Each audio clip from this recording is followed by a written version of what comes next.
बिस्मिल्लाहिर्रहमानिर्रहीम। अस्सलाम वालेकुम डियर स्टूडेंट्स, कैसे हैं आप सब? ठीक ठाक हैं? सेहत अच्छी है जी।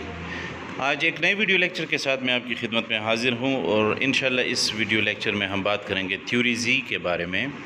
इससे पहले हमने डिस्कस किया था theory X and theory Y, और इस वीडियो लेक्चर में विलियम ओची थ्योरी जी जो हैं उसके बारे में इंशाल्लाह हम बात करेंगे। तो लेक्चर शुरू करने से पहले आपसे गुजारिश है, मेरे चैनल को अभी तक अगर आपने सब्सक्राइब नहीं किया तो सब्सक्राइब कर लें और साथ ही बेल आइकन को क्लिक करें ताकि मेरे हर नए आने वाली वीडियो की नोटिफिकेशन जो है वो आपको मिलती रहे।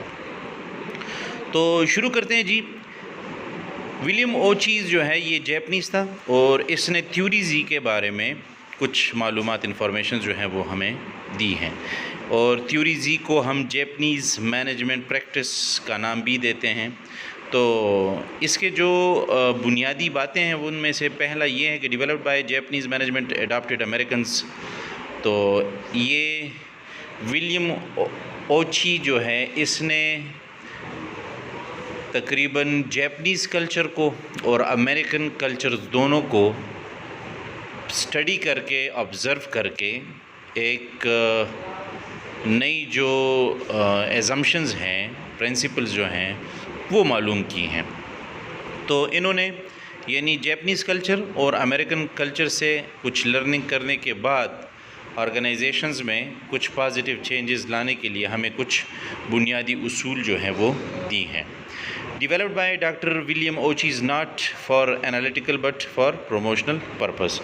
इनका मकसद ये था कि हम किस तरीके से कर सकते हैं कि हमारे ऑर्गेनाइजेशन की जो प्रोडक्टिविटी है वो बढ़ जाए, और साथ साथ हम जिन लोगों से काम लेना चाहते हैं वो लोग भी हमारे साथ परमानेंट हमेशा के लिए रहें, उनका ट्रस्ट ऑर्गेनाइजेशन पर हो और ऑर्गेनाइजेशन का ट्रस्ट इन लोगों पर बरकरार रहे। तो ये ओची जो हैं इसने दो कल्चर्स को मिला के जो है ये थ्योरी जी प्रेजेंट की है। एक और बात यहाँ पर बहुत ज़रूरी है, चूँकि आप लोगों के साथ मैंने डिस्कस किया था और मैं इस वीडियो के डिस्क्रिप्शन में थ्योरी एक्स और थ्योरी वाई के बारे में जो वीडियो मैंने बनाई हुई है आपके साथ शेयर की है, उसका लिंक भी मैं दे दूँगा। ये जो थ्योरी एक्स और थ्योरी वाई के बारे में जो इन्फॉर्मेशन है उन दोनों को मिला के जो थ्योरी बनी है उसको यही थ्योरी जी कहा जाता है। तो यहाँ पर हमारे पास कुछ ख़ास फीचर्स हैं जिनको हम सामने रख कर थ्योरी जी को मज़ीद एक्सप्लेन कर सकते हैं और हमें पता चल जाएगा कि हम किस तरह ऑर्गेनाइजेशन में थ्योरी जी को इम्प्लीमेंट करेंगे। तो यहाँ पर हमारे पास सबसे पहला फ़ीचर जो है वो म्यूचुअल ट्रस्ट है।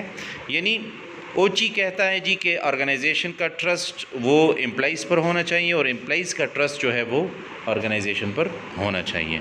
यानी इसको पैदा करने के लिए ऑर्गेनाइजेशन को कुछ इस तरह की इक़दामात करनी होगी जिसकी वजह से एम्प्लॉइज़ का ट्रस्ट जो है वो ऑर्गेनाइजेशन पर बढ़ जाए, और इसी तरह एम्प्लॉइज़ भी ऐसी परफॉर्मेंस शो करेंगे कि जिससे ऑर्गेनाइजेशन का ट्रस्ट एम्प्लॉइज़ पर बन जाए।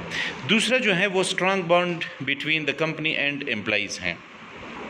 तो यहाँ पर हमारे पास चूँकि ऑर्गेनाइजेशन में मैनेजमेंट होती है, एम्प्लॉइज़ हैं, साथ में मतलब जो लोअर लेवल मैनेजर्स हैं, मिडिल लेवल मैनेजर्स हैं, टॉप लेवल मैनेजर्स हैं वगैरह वगैरह, ये सारे लोग जो हैं अगर आप लोग देखें तो मैनेजमेंट हम एक साइड पर लेते हैं और एम्प्लॉइज़ को हम या नॉन मैनेजमेंट स्टाफ जो होता है उसको हम दूसरे साइड पर लेते हैं। अब इन दोनों के दरमियान रिलेशनशिप जितना मजबूत होगा उतना ही आप इनसे ज़्यादा बेहतरीन काम ले सकते हैं, एम्प्लॉइज़ भी खुश होंगे और मैनेजमेंट भी खुश होंगे। तो इस बॉन्ड को मजबूत बनाने के लिए थ्योरी जी में हमें बताया गया है कि भाई एम्प्लॉइज़ जो हैं उनकी जो नीड्स हैं उन नीड्स को भी पूरा किया जाए, और पूरे एम्प्लॉई को कंसिडर करके उसकी जितनी भी ज़रूरियात हों, उनकी जितनी भी ख्वाहिशात हों, उनको सामने रख कर ऑर्गेनाइजेशन उनको पूरा करने के लिए एक्शंस ले। और बिल्कुल इसी तरह एम्प्लॉइज़ जो हैं वो भी अपनी पूरी हद तक कोशिश करेंगे कि वो ऑर्गेनाइजेशन की या कंपनी की मुख्तलिफ़ ज़रूरियात को पूरी करने के लिए भरपूर कोशिशें करें। इसके बाद तीसरे नंबर पर हमारे पास होता है जी एम्प्लॉइज़ इन्वॉल्वमेंट। एम्प्लॉइज़ इन्वॉल्वमेंट किसे कहते हैं जी? हम एम्प्लॉइज़ को इन्वॉल्व करें, यानी जैपनीज़ कल्चर में ये है कि वहाँ पर एम्प्लॉइज़ को काम में इन्वॉल्व किया जाता है। यानी ऑर्गेनाइजेशन में अगर आप लोग गौर करें तो जितने भी लोग काम करते हैं उन लोगों से ज़्यादा काम लेने के लिए हम उनको रिस्पॉन्सिबिलिटीज़ दे देते हैं, हम उनको मुख्तलिफ़ एक्स्ट्रा ड्यूटीज़ दे देते हैं, फिर उनके लिए रिवार्ड्स हम उनको देते हैं वगैरह वगैरह। तो इसकी वजह से उनकी इन्वॉल्वमेंट जो है वो बढ़ जाती है, और इन्वॉल्वमेंट बढ़ने के साथ साथ उनकी परफॉर्मेंस भी जो है उसमें भी इजाफ़ा आ जाता है। और ये 4th पॉइंट जो है इंटीग्रेटेड ऑर्गेनाइजेशंस हैं, जो हम कहते हैं जी ऑर्गेनाइजेशन में इंटीग्रिटी का ख़याल जो है वो एम्प्लॉइज़ को रखना चाहिए।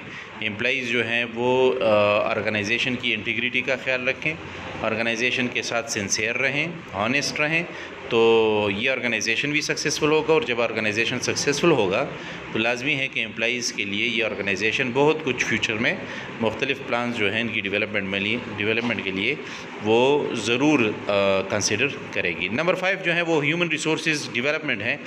तो ओची कहता है जी कि हमारे ऑर्गेनाइजेशंस में जितने भी लोग हमारे साथ काम करते हैं, ऑर्गेनाइजेशन को चाहिए कि वो एम्प्लॉइज़ के डेवलपमेंट के लिए ज़रूर काम करे, उनके एजुकेशनल डेवलपमेंट के लिए, उनके स्किल्स डेवलपमेंट के लिए, उनके नॉलेज एक्सपेंशन के लिए जो है वो ऑर्गेनाइजेशन को ज़रूर इक़दाम करने चाहिए, जिसकी वजह से एम्प्लॉइज़ खुश होंगे और उनकी कैपेसिटी और कैपेबिलिटीज़ जो है उसमें भी इजाफ़ा आएगा, जिसकी वजह से ऑर्गेनाइजेशन के परफॉर्मेंस में और ऑर्गेनाइजेशन की प्रोडक्टिविटी में काफ़ी हद तक इजाफ़ा होगा।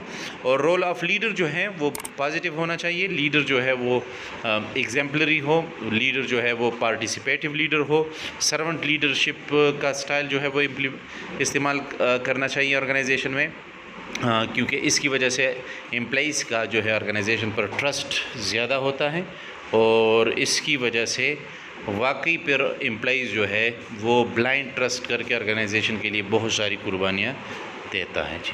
तो उम्मीद करता हूँ कि ये वीडियो लेक्चर आपको पसंद आएगा। इंशाल्लाह मज़ीद वीडियो लेक्चर्स के साथ मैं आपकी खिदमत में दोबारा हाज़िर होऊंगा। अपनी दुआ में याद रखिएगा जी। अल्लाह हाफ़िज़।